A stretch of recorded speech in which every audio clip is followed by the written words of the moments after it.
Hi guys, and welcome back to my channel. Hello, what's up peeps? Wow. The beginning of videos will eternally always be the most awkward part of the video for me, but we got the highs out of the way, so hi. So today I want to talk about marriage, just like the title says.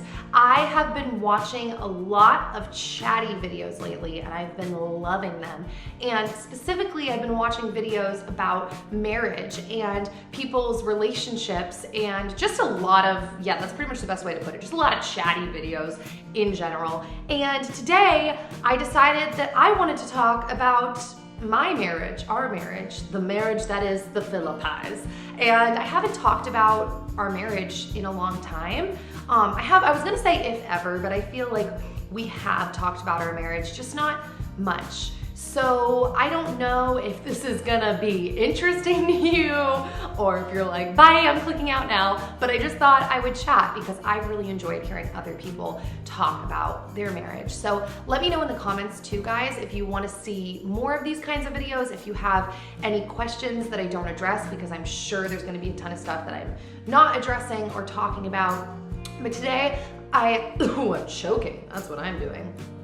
Whoa! But today I wanted to address just a couple of random points that come to my head on the topic of marriage and tell you a little bit about our marriage. So the first thing I am going to talk about is probably the thing at the top of the pile, the top of the heap in my head, and I'm hoping that I can do this justice. So I'm gonna start by telling you a little story. We're just gonna see where this all goes. So to those of you that don't know, Dan and I have been married for almost 10 years. It'll be 10 years this February, and I cannot believe it. Time has literally flown by so fast. I remember when we got married, it was like, wow, when we hit our 10-year anniversary, we're gonna do a vow renewal, which by the way, I literally thought up until this year we were gonna do. And we recently just decided after all of these years of me thinking, we're gonna renew our vows every 10 years, we just decided, maybe we don't want to do that, because now I think we want to spend that money that we would have spent on other people seeing our vows be renewed on just our own trip, and we can privately renew our vows wherever. So that's a side note, but we've been married for 10 years this February. We got married when I was 20 and Dan was 21. We were both basically on the brink of the next age, but it has been crazy. Now, that being said, if you have seen many videos with me and my husband, you've probably gathered that we are very different people. I am definitely, we're similar in a lot of ways. Let me backpedal on that. We're similar in a lot of ways, and there are things between us, obviously, that have bonded us together and made us best friends for a reason, but we are very different in a lot of ways. Let me list to you some of those differences because I feel like that will segue into this point nicely. The biggest differences I'd say between Dan and I am very much the artsy fartsy, big dreamer, feel like it can happen even without really fully having a plan. I tend to be very whatever's supposed to happen will happen, God will guide the way, throw spaghetti at the wall, see what sticks.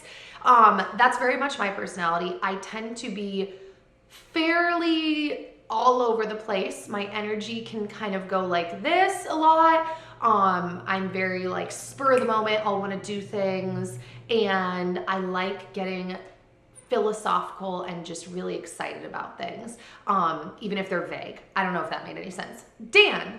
Dan is also very artistic, but Dan is a type A kind of artist, very similar to his dad. He's very thoughtful. He really likes to do things very well. Not that I don't like to do things well, but we just have different thought processes when we're creating things. And he's just much more by the book, likes to figure things out, have it done well, have it organized a certain way. And as you can imagine, us working together for the last 5 years, that's caused some hurdles. We've had to jump over some, I don't even know what the word is, difficulties and challenges that we've had to work through in our relationship. Now, that being said, me being super artsy fartsy, kind of the opposite of that is Dan, at least the way that, you know, I've known him in our marriage, is he tends to present things and converse in ways that are more like fact driven. He's really into science. He did a really great job. Like, he did well at math in high school, and I like barely, I got through pre-algebra with a C, I think, just because the teacher felt bad for me and I tried my absolute hardest. Like, my absolute hardest try was a C. And Dan got the highest grade in one of his math classes and he didn't even try. Like, so there you go. I think everybody understands those differences. Now, in the process of us working together, if you've been following my YouTube channel for a long time, you know that Dan used to be, he technically still is, but he doesn't do this for a living anymore. He hardly ever does it. But he used to be a structural steel welder and welding inspector. And he left that full-time job to come work with me on YouTube about 5.5 years ago, something like that. Now, part of the reason Dan was able to transition, I had dreamt about having my husband work with me like my whole life. There he is, that was his horn honking. But B, Dan's dad, I mentioned him earlier, is also a photographer and painter. And so Dan had been exposed to art. He was an artist himself. He loved to draw. He would weld pieces of art. And so in a lot of ways, the transition to coming and working with me, essentially having our own like little production team, totally made sense. He's also got, side note, a really steady hand. Like, when he films things, his shots are so steady. I want to say from welding, but I also think that's just what made him a good welder. But, sorry, wow, tongue-tied. A thing that was presented in our marriage through the course of working together was the different ways in which we communicate. And I think communication is not only the most important part of any relationship, but it can also be the hardest because people's moods change. I was about to say how they feel about things, but that's the same thing as saying someone's mood changes. Their background, their upbringing, the way that they were raised by their parents, which I guess also means the same thing, their cultural background, where they lived. There are so many things that go into making someone who they are, besides, you know, the personality that I believe they were also already born with. And then you put two people together all the time, working together, living together, all of that, you're gonna have some that's our heads pounding. And you take into consideration the fact that, like I said, all that stuff earlier, we are very different in a lot of ways. We've had to work through a lot of those communication, but what's the word? Fences, barriers, boundaries, whatever, you get the point. So what I wanted to tell you guys about today is a story, something that took place between Dan and I in the last year. I'm hoping this isn't too fresh to share because, like I said, it was about a little over a year ago when this first took place. So about a year ago, I had a moment. I've been seeing a Christian therapist for the last 4 years, and she has been such a blessing to my life, especially for what I wanted. I really wanted like a legit counselor, someone who went to school for therapy, marriage and family therapy, but I also wanted someone who had the same faith as me. And my therapist has been great. She also has like experience in business, so she's been able to help me with a wide array of things, but that's a side note. I really recommend everybody, I literally think everybody should have a therapist. Like, that's not me pushing things onto people, although I guess that is what I'm doing. It's just been amazing to get counsel back from someone who studies human nature for a living. I feel like I'm able to get a good, honest reflection of what's going on. Anyways, I was in therapy about a year ago, and I had this realization, this is gonna be a real big realization, obviously it was a buildup, that how do I word this? That I didn't know my husband the way I wanted to know my husband. I realized that a lot of our communication and a lot of what was making me sad was feeling like everything I knew of my husband, or a lot of the times what I knew of my husband, were facts, were stories that were told to me, were manly things he would want to tell me about, not the things that I wanted to know about him, how he felt about something, how he thought about something. And to some of you, I realize also, because personalities are so different, this might be really confusing and sound crazy. Some of you might completely get what I mean when I'm saying that. And I realized I didn't have the emotional connection that I wanted. Now, that's not to bash the previous 9 years of marriage, because also there's so many things at play here. There's also the fact that we got married at 20 and 21.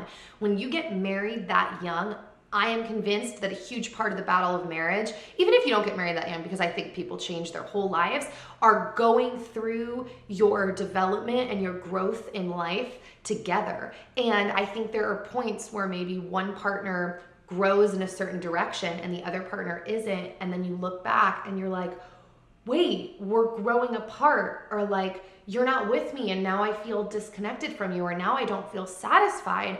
And that's the point I had gotten to, where as a 29-year-old woman at that point, now I'm 30, but as a 29-year-old woman, I was like, I'm not satisfied with what you're giving me. I want to know more of you, and I want to know more of you than just the science facts that you know, the things that you're building, the stories that you're repeating. I want to know what you think.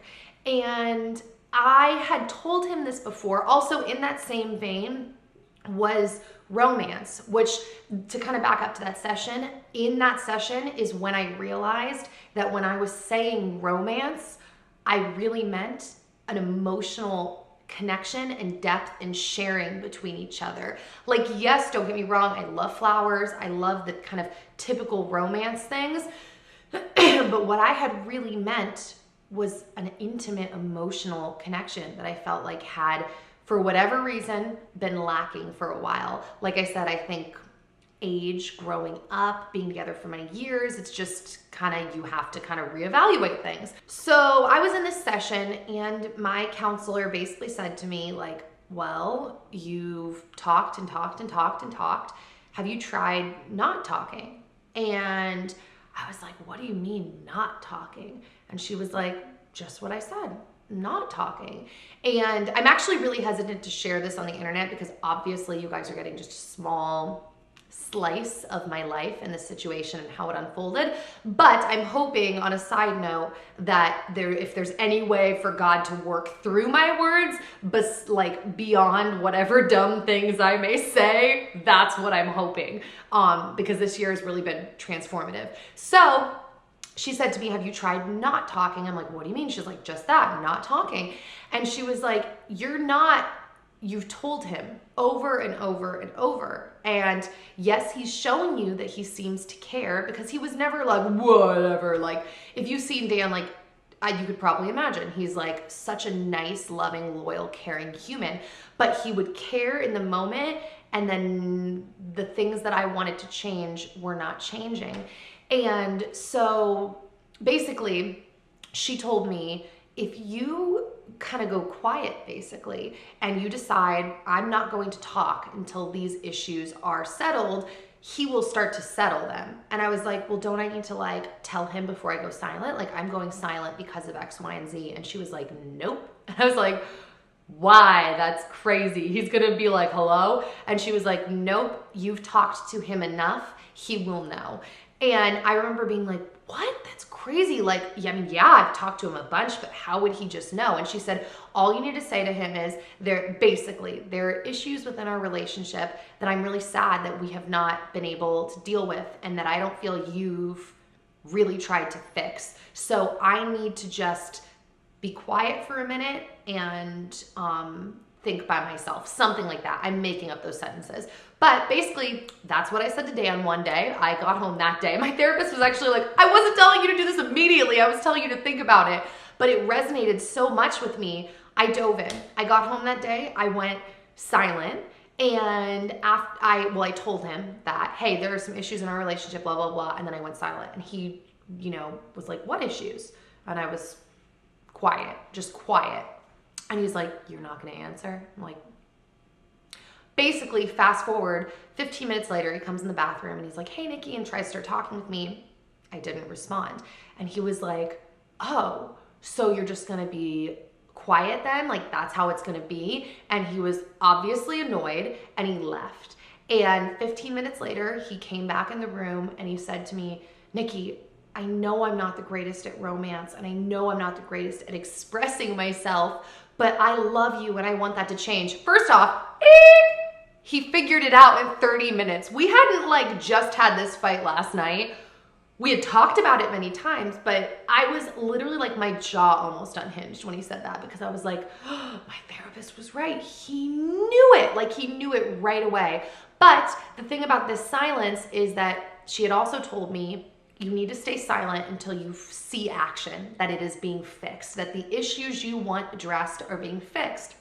And I wasn't sure what that meant, but she said, you'll know when he gets it, you'll know. So I still didn't say anything back. Fast forward, I didn't talk to him for 2 weeks. In the mix of that, we were still working together. We were still shooting things. There were days where other people would show up to the house and we would film as a group. And he, I think, was confused and thought, oh, Nikki's fine now. Like, whatever, she's let it go. But it wasn't about that. It was a commitment to caring more about changing our relationship than how I was making him feel, even though I can't make him feel anything, how I was making him feel that day. Doing that silence was really hard because I felt like I was hurting him. And I remember my therapist told me, she basically exactly what I just said to you. She was like, no, like, basically you need to grow up and calm down. Like, you're just silent for a minute. Like, it's okay. You have a long life ahead of you. And B, do you care about changing your relationship? Because she basically told me, if you keep things, I don't know what the word is, sedentary, you don't strive for that growth, then like things are just gonna decay and get worse. Like, you have to deal with things. So fast forward, yeah, we didn't talk for 2 weeks at all. I never said anything back to him unless we were in a group working on a project. And that was obviously really, really, really, really, really, really, really frustrating for him. It was really hard for me, but he needed to know that I was really hurt. I was really hurt, and that I was really bummed that he wasn't doing anything to change it, that he would show me through his words and oh, I'm sorry, but he wasn't making the effort to change. And about 2 weeks in, yeah, it was 14 days, I'm in the kitchen one day and Dan came in and he looked at me and he started crying and he hugged me and he said, I'm so sorry. I love you so much and I've left you emotionally alone. I can't imagine what that's felt like, and I hope that you can forgive me. And I started sobbing, and that was when that was it. I was done. I knew he got it. And the reason I think it took tears for me to know is because, first off, to go 2 weeks silent without him really like showing me any major thing of like, I get it. It was just like he really needed to let that sit. But the crying was a sign to me because prior to that, I had only ever seen Dan cry 3 times. Once when his grandpa died, once when his dog died, and once very early on in our relationship when I threatened to break up with him. I was like, this isn't working, and he started crying. So he's not a crier. He's not very emotional in general. And so that, the words he said and the emotion he showed was what I wanted. And basically, okay, fast forwarding now, since that has happened, so much in our relationship has changed. It's actually kind of mind-blowing because if you had asked me before, I wouldn't have said I was miserable in my marriage or that I was married to a bad man or anything in that vein. I just had this realization one day that it wasn't enough, and I was sad about that, and I needed to be more stimulated emotionally in our conversations, and I needed to know my husband's heart more and in a different way. And it is mind-blowing to me to see where our relationship is now a year later compared to before. I mean, part of my brain's a little bit like, you were holding out. But then part of me is also like so excited and hopeful for what the rest of our lives and marriage are going to bring about. Because I'm like, it got so much deeper, the relationship, and so much better, and I didn't really know how that could be. I couldn't say that I was like, you know, super down, like, we're not gonna make it, we're gonna get a divorce. Like, I wasn't necessarily there, but I was scared and I was nervous, almost a feeling of like, am I going to outgrow him? Am I going to have a connection emotionally with someone else? And I'm either gonna fall for this emotional trap and then my marriage is gonna be ruined, or I'm gonna have to be like, no. And so I'm just gonna be emotionally starved. Like, what is this gonna be? And I can't believe where things have gone in the last year and the way that our relationship has grown. You know, he's just so much more able to and willing to speak about how he feels now. Now I have to back up. Now you're probably like, well, how did that happen? You just had this aha moment one day in the kitchen 2 weeks after you went quiet. That's kind of it. That is definitely what was like the whoa, he had like an awakening. But there are obviously practical things that him and I have been working on to keep growing not only our relationship, but to keep pulling and fostering those thoughts and emotions out of him so that he can share with me. I freaking love him. I mean, that's the funniest part, is like when he shares what his heart really feels and what he really thinks about something, I'm always like, I just love him. His brain is so fascinating and I just care for him so much. But it was almost like he had been protecting this part of him for so many reasons. I think part of it has to do with the fact that he's a man, and as a generalization, men are not encouraged to share their emotions super freely. Also, personality differences. Also, upbringing, the way that he was raised in his home with 2 other boys, and also 2 extremely different parents than mine. It wasn't fostered in him to be like, how was your day? How are you feeling? Did you have anything exciting happen today? Why are you excited? Like, it wasn't the same household. I was with 2 other girls. My dad's like Mr. Hipster. My mom married Mr. Hipster, very verbal. And so it was just a different upbringing. So some of the ways that he's fostered and we have fostered these things within our relationships are, 1, an emotions map. It's an emotions wheel. If you've never seen an emotions wheel, it's a brilliant thing on the internet that exists. All you have to do is Google emotions wheel. And all it is it starts with the basic emotions that everybody knows, even if they're not versed in emotional language. Also, let me just pause there. Part of this realization with Dan started with my own realization with myself. I realized in therapy, maybe 2.5 years ago, I started to have this awakening of like realizing I think I'm so in touch with my emotions, which I mean, I am to a degree, but I started realizing, oh, like I'm really not, because she would ask me questions about feeling a certain way and I would often describe things as weird. And she's like, yeah, weird isn't an emotion, so there's that. And so I think through having this whole awakening and development of my own emotions, that's also part of what led us to this point. Anyways, emotions wheel. So an emotions wheel starts off in the center with the basic emotions that like everybody knows. It's like happy, sad. I actually don't remember the other 2, but you know them if you see them. It's 4 emotions. Once you pick one of those 4, the triangle spreads out into another layer of emotions that are kind of attached to that, and then it spreads out even further. So there's 3 layers typically, and part of that is also because my therapist kind of introduced me to this concept as well, that when you feel something, emotions don't come as one emotion, like I'm just sad about this.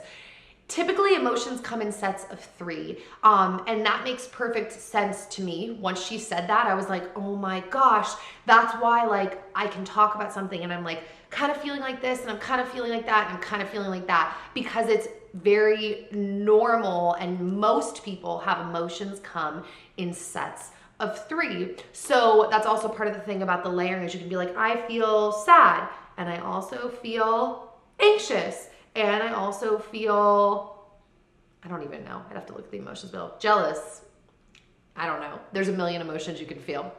But an emotions wheel has been a really awesome thing. I know it helped Dan really look at and pinpoint like, oh, I guess I feel this. Because sometimes in conversations now, but especially in the past, he would have to be like, well, what's an example of something I might be feeling? Like when he would tell me something, I'd be like, well, how does that make you feel? He'd be like, I don't know. And he'd be like, what are examples? And I'm like, well, maybe you feel anxious. I keep using that word. Maybe you feel, now I'm not pulling out any actual emotions. I feel like I need to open up an emotions wheel because now I'm not helpful at all. I think I'm having a hard time doing it too because I'm not thinking of a specific situation. I'm just like pulling emotions out of thin air. So as you can see, by the way, guys, there are lots of different kinds of emotions wheels that pull up on de Google. I don't know if you guys can even see that. It's so bright. So I wouldn't look at the wheel, but in this situation, I could just tell like, well, maybe you kind of feel like this. And when something would ding, you'd be like, that's how I feel. So that's one way, emotion wheels through conversation. Another thing is for us spiritually, we're really trying to read our Bible daily. Also, same thing with our prayer life. Both of us separately have really tried to just turn up the volume on our prayer life because we have become convinced that if you can't pray and be honest with the Lord about your emotions, like really how you're feeling, how can you be honest to other people? Now, I know some people who are not believers are going to be like, that doesn't make sense. But to someone who is a believer, that's how I feel. That if I can't be honest with God, like really honest, not just like, dear Lord, thank you for this day, thank you for all our blessings. If I can't share those burdens with him and really, really sort through that, how can I do that in real life? So reading the Bible, praying, an emotions wheel, also counseling. Both of us will do kind of sporadic counseling with my therapist throughout the year. We may go into more like intensive sessions in the future, like scheduled into like a chunk just to like maybe go through, make like certain leaps. But honestly, the sporadic counseling sessions we have just been such a huge contributing factor to all of this as well. It's really great having a therapist too, especially if you have the right one. I can't say every therapist is like this, but I never ever feel like my therapist is taking sides. I feel like, and neither does Dan, both of us feel like if one of us is in the wrong, she's going to tell us. She's not going to take one side. And part of that is also she has faith in us, knowing that we want to know, that we're not like, I hope she doesn't, whatever. It's like, I want to know, like if I'm causing a problem, tell me, because ultimately I want a happy life. I want a happy marriage. And if I am the source of the problem from an outside professional's perspective, please tell me. I might cry a little bit. It might feel like being punched in the gut, but guess what? I'll get over it and then I'll deal with it. So I've always been very open to like, this therapist may tell me that all of this is my fault. And then I'm just willing to do what I can, to try to do what I can. So there's that. And then the last thing is books. Reading marriage books, I think, is super helpful because, you have to be picky and choosy, but picky and choosy, is that the right side? Yeah, you get what I'm saying. But there are a lot of really great marriage books out there. And what I love about marriage books is not only the fresh perspective that another professional writer, whatever, can give you, but also because if you're reading a marriage book, you're reading a piece of content that is obviously for your marriage.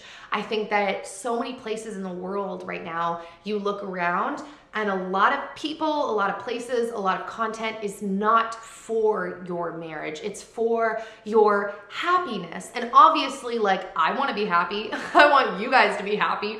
But I think that there can sometimes be a little bit of an epidemic of like, you don't need him, get out, just do your own thing. And the camera literally stopped recording because I think I've been talking for so dang long.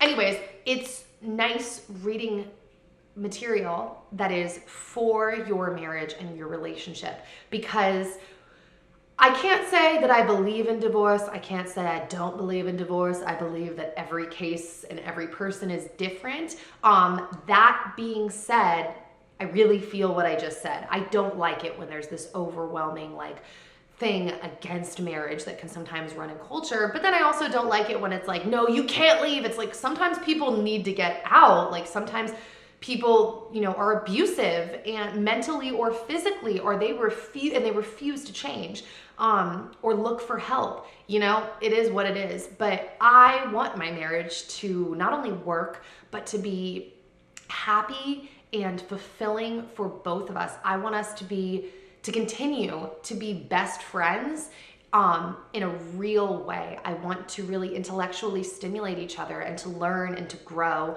And yeah, I don't know, that's pretty much it. I'm actually trying to think about what else I even wanted to talk about in this wedding video, because I feel like I just talked for so long and I probably addressed so many different things. You know, as I'm saying this, I'm actually thinking that is probably gonna be the end of this video, because I don't think I need to say anything else for this, and I'm really curious as to, now that I've just blabbered all your ears off, what any of you are thinking, have to say, questions, all of that in the comment section. This is really intimate. I'm actually hoping, you know, we'll see what Dan's gonna watch this before it even goes up. So if you never see this, then Dan did not want this fresh story on the internet. But if you're watching it, we're good. So I'm just curious as to any questions you guys have, and if you like me talking to you guys this way about marriage and relationships, and if you want more. Also, I just want to let you guys know, I do have, like, I feel like this type of video kind of brings to people's mind tea talk, and I just wanted to let you guys know again that tea talk is not going away. I actually have a bunch of tea talks lined up, like kind of a crazy lineup if I'm being honest. Like, I can't wait for you guys to see the tea talks that I have coming up and hear them, because I'm figuring out currently how to upload them to podcasts. So yeah, but that's kind of a side subject.